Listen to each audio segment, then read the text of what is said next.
Good afternoon, everyone. My name is Chase Forster, and today I'll be presenting the research that I conducted this semester.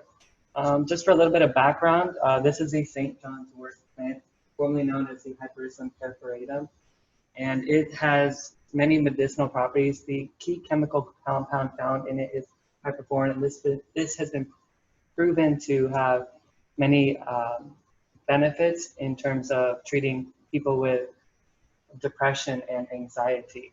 There are these previous studies, as I mentioned. However, I wanted to look into how to improve the efficiency of hyperforin production in these plants. Just for a little bit of background, even more so on the actual ability of hyperforin to treat depression. A traditional depression medication is known as an SSRI, or a selective serotonin reuptake inhibitor. And what that does, as the name suggests, it blocks the reuptake of serotonin. And when serotonin is blocked from being put back into the presynaptic neuron, it's in the synaptic cleft longer and is able to bind with the postsynaptic receptors, which lets it have that effect for longer. So the serotonin, which is a happy drug, will have a longer effect. And so that's how traditional depression medications work. Hyperforin does this in a different way. So those SSRIs are competitive reuptake inhibitors. This is a non-competitive reuptake inhibitor in that it affects the concentration gradient in the presynaptic neuron that prevents action potentials from being sent to the synaptic cleft, which prevents these the serotonin or whichever neurotransmitter from rebinding to the presynaptic neuron. So it has the same end result, just goes about it through a different mechanism of action. So in terms of this project, it was run from the beginning of January. I ran 2 trials. These are some pictures from the first trial. So there were 3 treatment levels. In terms of this plant, the recommendation for the watering was 2 days a week. So the control was watered 2 days a week, 50 milliliters for each time it was watered. The drought levels were ran and watered at 1 day a week, and the water treatment level was watered 3 times a week. They were grown over the course of 14 days. So you can see day 1 and day 14. And then after that, they underwent a chemical process. So in terms of getting this chemical process started, you do have to break down the plant. So they were dried, they were taken out of those lovely pots, dried, and then broken down using a mortar and pestle in order to, this is able to increase the area of surface area. This is used to increase the surface area for the chemicals to better bind to as much of the plant product as possible. The chemicals used in this extraction were chloroform, acetone, and methanol. And the machine that analyzed this was the HPLC machine, which is the high performance liquid chromatography. And that there was a solution that had to be prepared for that as well. So this is just a quick snapshot of the HPLC. It's a very complicated machine. It's modular and it has 4 giant pieces. And so it's very high tech, and it's just used to separate, identify, and quantify this data. And the result of this analysis is you get a visual and numerical output. And so that will come in the form of the one upstairs came out in an Excel sheet, and then a lovely chromatogram, which is, I'll show you what that looks like in a little bit. We did have to use a standard hyperforin concentration. So we had a known amount of hyperforin. We put that in the machine, and that gave us a surface area, a peak area, which we can use to determine the concentration of future samples and their peak areas. And so the known sample had a retention time around 2.5 seconds. So these were the results from the 2 rounds of plants. The trend was positive in that more water resulted in more hyperforin production. However, there was a difference in the magnitude, which I believe was due to the extraction process. So in round one, you can see it ranges from 13 to almost 30 milligrams per milliliter of hyperforin concentration. However, in round two, we see a big increase from 171 to almost 570 milligrams per milliliter. And as I said, the extraction protocol was the same. However, I conducted a little differently just because of the second round had more time to sit in the acetone.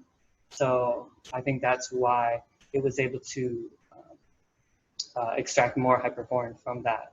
But the trend again is the same. And so this was just those chromatograms I was talking about earlier. And so you can see here, the water treatment is clearly larger than the control and drought. I know they're harder to see, but control is closer to 50 and drought is a little under 50 if we were to zoom in on it. I also want to note this giant peak around 3 seconds. At the time, did not know what it was, but then we ran acetone in the HPLC, and I'll show that, the result of that, and we found out that that's what that giant peak was. But yeah, the hyperforin is this little doublet around 2.5. So right here, and then right here. So that was round one. Note the scale, it goes up to 400. And then round two, as we saw in the table earlier, they did have higher concentrations. So now we're up to 1,000 on the scale. And the water treatment here, you can see had a massive concentration as opposed to the drought treatment. And control, you can see here, is fairly in between those two. And this is that acetone result. So you can see that jump around 3 seconds. And this one's just wider because it was a more pure solution of that acetone. So in conclusion, the increased water levels did have a positive linear correlation with respect to the hyperforin production in these plants.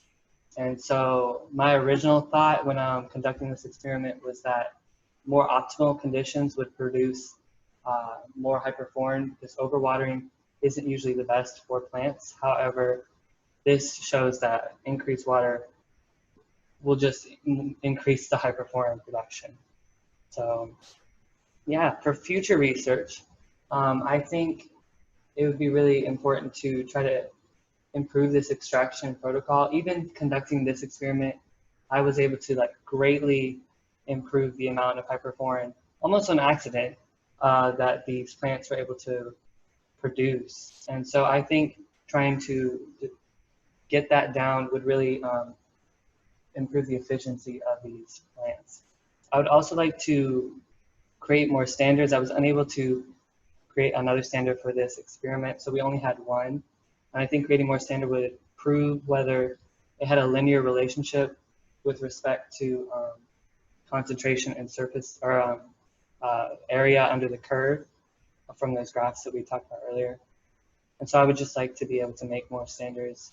And then hypericins, there's some varying research on these as well. But I do think there is relevant medicinal use. However, the concentrations of these are so low that they barely show up on the chromatograms. And so I think just trying to isolate those for future research might be able to use them in medicine. So yeah, I would like to thank Dr. Answe, Dr. Smith, and Bailey Johnson who conducted this experiment in the fall. So thank you. Are there any questions?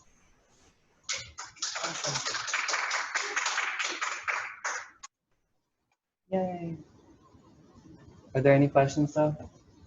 I have a question, but I'll come closer. Now if there's any sound problem, you can hear it in the video. So you were thinking that the wet condition would be overwatering for your plants. Do you know if the natural conditions, do you know the natural conditions of the plants, whether or not they grow in a drought or in wet or any of the They, treatments? so yeah, those, the typical conditions are in, the research showed more drier, not overly wet conditions. And so I wouldn't have expected that the plant would have succeeded so well in more wet conditions. However, it did clearly. Um, so yeah.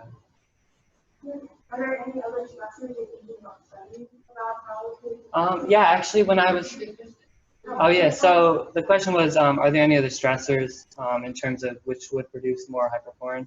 And so when I was originally going to conduct this experiment, Dr. Antwi is an entomologist, and so I was looking into whether the presence of insects would, the presence of the insect either aggravating the plant or just, you know, interacting with it in a mutual way would either increase or decrease hyperforin production.